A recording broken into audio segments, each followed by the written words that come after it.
Morning, જય માતાજી, જય ગિરનારી। મારા નવા બ્લોગમાં ફરીથી તમારું સ્વાગત છે અને હું છું વર્ષા તમારી સાથે। તો અત્યારે વાગી ગયા છે સવારના 8 અને જો હું નાઈને આવી ગઈ છું અને આજે તો મંગળવાર છે એટલે મારે પૂજા કરવાની છે। તો અત્યારે જો આપણે ફૂલ લેવા જવાનું છે અને કાલ સાંજની તો આપણે બહુ અહીંયા ટાઈટ પડે છે, તો અત્યારે બહુ ટાઈટ વાઈએ તો અત્યારે જો મારે ફૂલ લેવા જવાનું છે। તો હાલો બધા કન્ટિન્યુ બ્લોગમાં બન્યા રહેજો। તો ગાઈસ ઘરે તો એટલી બધી ટાઈટ નથી હોતી પણ રસ્તામાં તો બહુ જ ટાઈટ વાય પણ તોય આપણે પૂજા કરવાની છે એટલે ફૂલ લેવા તો જવું જોઈએ। તો હાલો બધા કન્ટિન્યુ બ્લોગમાં બન્યા રહેજો।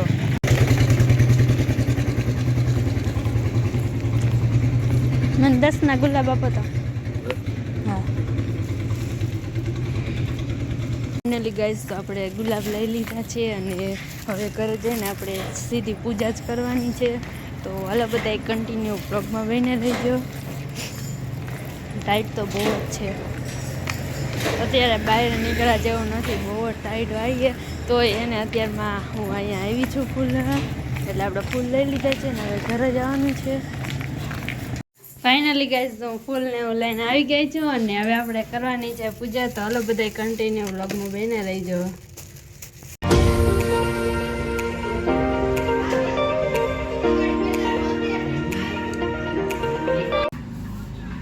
5 કે 7 લાલ રંગના ફૂલ મૂકવા, જેટલા મંગળવાર હોય એટલી અગરબત્તી કરવી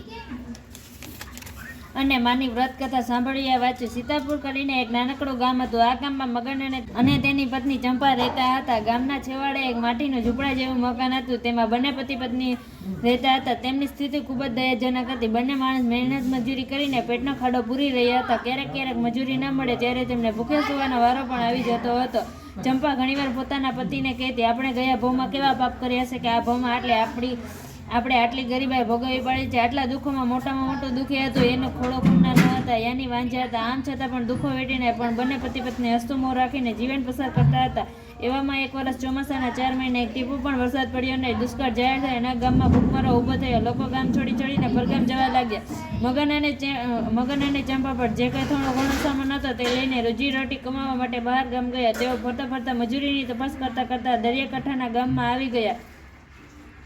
આ ગામમાં વરસાદ પાણી સારો થયો હોવાથી મજૂરી મળશે એ આશાએ પતિ પત્નીએ દરિયાકાંઠે ઝૂંપડું બનાવીને રહેવા લાગ્યા। અહીં તેમને એક પથ્થરની ખાણમાં કામ પણ મળી ગયું હતું। પોતાની ઝૂંપડીથી કામે જતા રસ્તામાં એક માતાજીની નાનકડી ડેરી હતી। આ ડેરીમાં મેડીમાં બિરાજમાન હતા।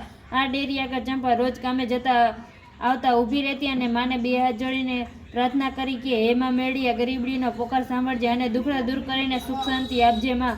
આ ડેરી વર્ષોથી ઉજળ પડી હતી, તેમાં ધૂપ દીવો કોઈ કરતું નહોતું। ચંપાને આ ડેરી સાથે માયા બંધાઈ ગઈ। તે દરરોજ આ ડેરી આવી માને 2 હાથ જોડીને મેળીમાના પગે લાગીને ડેરી સાફ કરતી, થોડીવાર ઓટલે બેસી પછી જ કામધંધે જતી હતી। આ તેનો નિત્યક્રમ થઈ ગયો હતો। તેને આ ડેરી માની જાગતી જોતી હોય એવો આભાસ થયા કરતો। ગુડ ઇવનિંગ ગાઈઝ, વાગી ગયા છે 4:30 અને અત્યારે જો અમે બધા રેડી થઈ ગયા છીએ અને આજે તો મંગળવાર છે એટલે અમે જાવી છીએ મેળીમાના મંદિરે। તો હાલો બધા કન્ટિન્યુ બ્લોગમાં બન્યા રહેજો।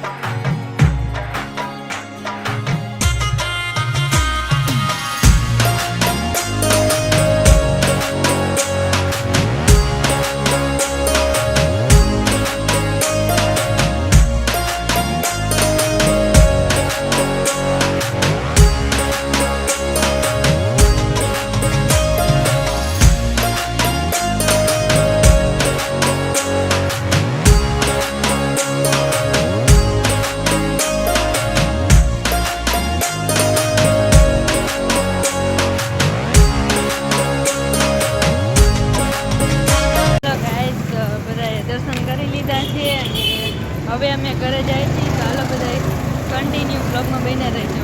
હાલો વર્ષા દીદી હવે કટિંગ કરવા તો બેસી ગયા છે, ખબર છે દીદી? તાઈ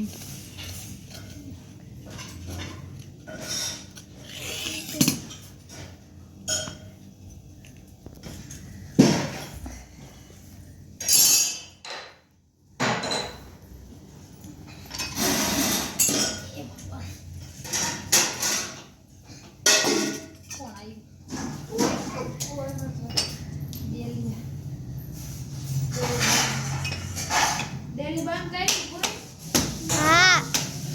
પૂજા દીદી મારા તો હું બનાવો અને મેં તમારો ડ્રેસ સીવી દીધો છે ઓકે હા અસલ મસ્ત નો સીવી દીધો એકવાર પહેરીને તો જો અસલ મસ્ત લાગશો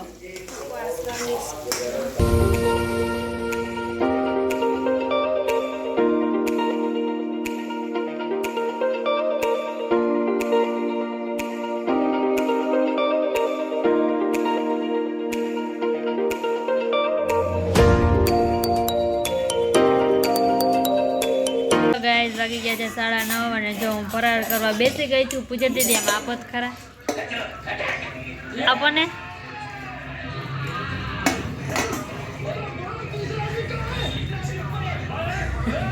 આટલું કે